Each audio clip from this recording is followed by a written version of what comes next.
Hi, my name's Kelly Myers, and I'm your school nurse at Highland Elementary.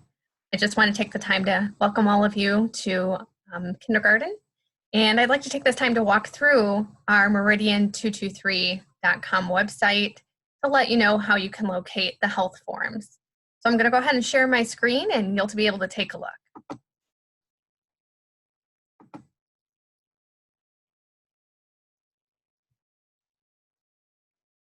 Okay, so you can see here that we're at the main meridian223.org website. And from the site, you're going to go to the departments, scroll down to health services. And while I encourage you to go ahead and explore each of these, we're going to focus here on nurses contact and health forms.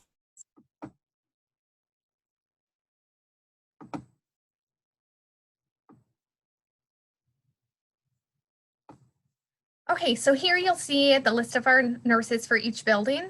You'll see me, Kelly Myers, at Highland, and my extension's 2102. The next, I'd like to draw your attention to this letter here. It says District Health Requirements Letter to Parents. So I'm going to go ahead and open that up and just share with you some things you'll find on that. So what this will give you is a snapshot view of what requirements we need from your student, your incoming kindergartner. So it'll be a proof of required physical exam, immunizations as listed, proof of a dental exam, and proof of a vision exam. Please note that the dental exam is due prior to May 15th of 2021, whereas the vision exam and physical exam are due at the time of enrollment or at the beginning of the school year. It does say prior to October 15th, that is our deadline for state exclusions. And what that means is if we don't have these forms by that time, we would have to exclude your student from school. So let's just focus on getting the forms in, and then we can take it from there. And we understand we're at a trying time right now, so dental appointments, vision appointments are not necessarily a priority. However, if you did have a physical exam within the last year for your student, and that's the same for a vision exam or dental exam within the last year, go ahead and submit those. And then I also want you to be aware that we do offer a dental exam clinic in the spring, so that would be spring 2021, and that's with On-Site Dental and Dr. Grinter. Okay, so let's get a little bit more involved in some of these forms. So we do have here, it's a state school physical form. That's in a standardized form. It's a standard child examination form. And most primary care physicians or nurse practitioners, wherever your doctor happens to be for your student, they'll have those forms for you. Same for the dental exam and the eye exam. The dentist and the eye doctor will have those forms for you as well. However, these hyperlinks will open up the form for you, and then you can go ahead and take them with you to your appointments. The next form is an authorization for administration of medication permit. So I'm going to open that up, and I just want to walk you through this information. So any medication that's going to be given at school, with the exception of Tylenol, would need to have a physician's order. So that is anything from you want your student to have Motrin, anything to an inhaler, epinephrine pen, insulin, so forth. So this is a form that the physician would fill out. And so it's just got some demographic information, student name, birth date, their grade, what the name of the medication is, the time to be given, and how often. This will also be filled out if your student needs to be on an antibiotic that they need to take at school, if there's an ointment or cream that you would like me to use on your student, including sunscreen, this form would need to be filled out. And then there's a couple options here that the physician can choose, and that's if your child's been instructed in and is approved for self-administration. So that would be most essential for an asthma inhaler, epinephrine pen. And then it says instructed in and approved for carrying and self-administration. So it's two different things. Can your student administer it? And is your student allowed to carry it? And so if this is something that needs to go to and from school, such as the inhaler, we just need to know that that has been approved from the physician. And there's a space for the physician to sign, and that again includes a nurse practitioner or physician assistant. The bottom part is for you, the parent, to complete, and that includes just the signature, phone number, and the date. Okay, so we're going to head back over to the Meridian223 website. If you do not do immunizations, there is a State of Illinois Certificate of Religious Exemption form, so you can open that up and fill it out and submit that in place of immunizations. There's also waiver forms for both the dental exam and eye exam. And as I've stated, if that's something that you either financially can't do at this time, or you don't have insurance to cover it at this time, or maybe just because of the situation we're in, go ahead and fill out those waiver forms, and that will cover you until you can get those appointments made. Okay, so we're going to scroll down.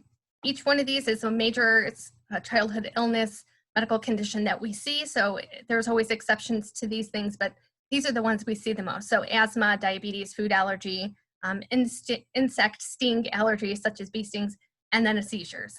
So each one of these will have an action plan. These are all hyperlinked. So we would, again, like you to complete those, take them to the physician who prescribed the medication and fill that out and sign it. So you'll also see that for asthma, there's an asthma action plan, and then that authorization for medication administration. And then what you'll see is an individualized healthcare plan. And that's something that I would write for your student. And it acts as a communication tool between me, the nurse, the student, the teachers that are involved in direct care, our recess aides, lunchroom staff, and then the bus drivers. And it's just because we want everyone to be aware of what the treatment plan is for this student in one document. And so that is also the same for the rest of these. There will be health plans written. If your student has a medical condition that's not listed here, please talk with me, and we can kind of work on what that should look like to help your student succeed at school. So if your student has diabetes, go ahead and fill out those two forms. It's a hypoglycemia, hyperglycemia, in addition to the medication permit.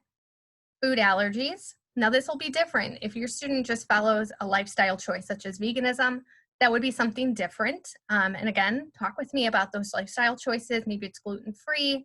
Maybe you choose, an organic diet. Let's talk about that so we can make sure that we're supporting that at school. So forth with the insect sting. Again, that's an anaphylaxis reaction, but it is a different form than the food allergy anaphylaxis. So fill out that one if it's for insect stings, again, primarily bee stings. And then the last one is a seizure action plan. And I would have you complete that with either the neurologist or your child's primary provider. If this isn't clear enough, you can go ahead and scroll on down, and it'll tell you, broken down by grade level, what forms are needed. And this is also important to note if you have a student new to the district that's going to be in a different grade. So we'll have here for every student, they're going to complete this emergency health information form, and then each grade's individual form that will need to be completed. I do want to take a minute to go through this emergency health information form. So this is a form that's very crucial that the school nurses have. We will provide this to the ambulance EMS in the event that we need to call them. So I just want to go over this briefly with you and kind of explain why it's so important for us to have this. This acts as a face sheet. It provides EMS with not only your student's name, their birth date, medications that they're taking, medical conditions. It also includes if you have a hospital preference, and then contact information for you if the school has been unable to reach a parent. So you'll see at the top, it's mostly just that demographic information, student's name, parents' names, doctor's name, preferred hospital.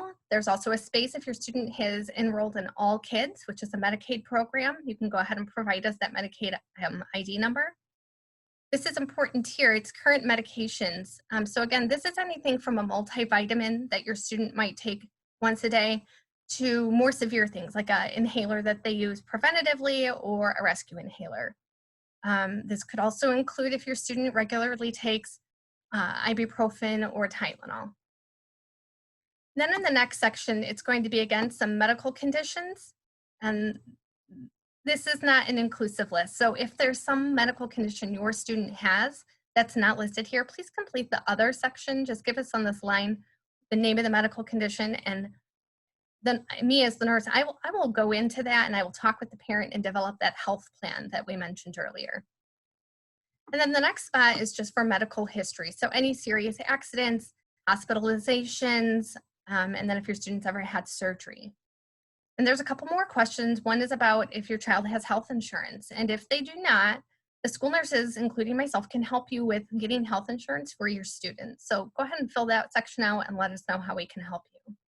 The very bottom is just permission that you are letting us release this health information to school personnel, and that you're allowing the nurse to act in the event that we are unable to reach parent for consent. So then you would sign this and date this. And then we do want to point out that a new form must be completed and turned in each school year. So again, if you have a child in an older grade and you're thinking, I've already filled out this form, we need a new one every year, and then we'd have you sign and date it as well. So I hope this was informative to you. Please know that if you have questions, you can reach out to me at kmyers@mail.meridian223.org. Stay safe. Thank you.